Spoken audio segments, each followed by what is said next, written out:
ஸ்ரீரங்கத்தில் ராப்பத்து திருநாளின் இறுதி நாளில் நம்பெருமாள் தீர்த்தவாரி விமர்சையாக நடந்தது.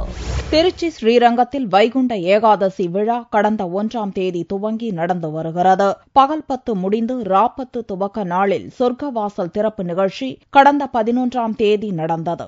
தொடர்ந்து ராப்பத்து திருநாளின் இறுதி நாளான திங்கட்கிழமை அன்று தீர்த்தவாரி நிகழ்ச்சி நடந்தது. இதை முன்னிட்டு நம்பெருமாள் மூலஸ்தானத்திலிருந்து தங்க பல்லக்கில் புறப்பட்டு பரமபதவாசல் வழியாக சந்திர புஷ்கரணி குளத்திற்கு வந்தடைந்தார். பின்னர் நம்பெருமாள் தீர்த்தவாரி கண்டருளினார். அதைத் தொடர்ந்து பக்தர்களும் புனித நீராடி சுவாமி தரிசனம் செய்தனர். இது பூலோக வைகுண்டனால எந்த பூஜைனாலும் மாசம் பூஜை கம்ப்ளீட் கலந்துக்கிறோம். இன்னைக்கு தீர்த்தவாரி பூஜை நல்லா அருமையா இருந்தது. கூட்டம் நல்லா அருமையா இருந்தது. கோவில் நல்லா ஏற்பாடு பண்ணாங்க. சந்தோஷம். செவ்வாய்க்கிழமையன்று நடக்கும் நம்மாழ்வார் மோட்சத்துடன் இந்த ஆண்டு வைகுண்ட ஏகாதசி திருவிழா நிறைவடைகிறது.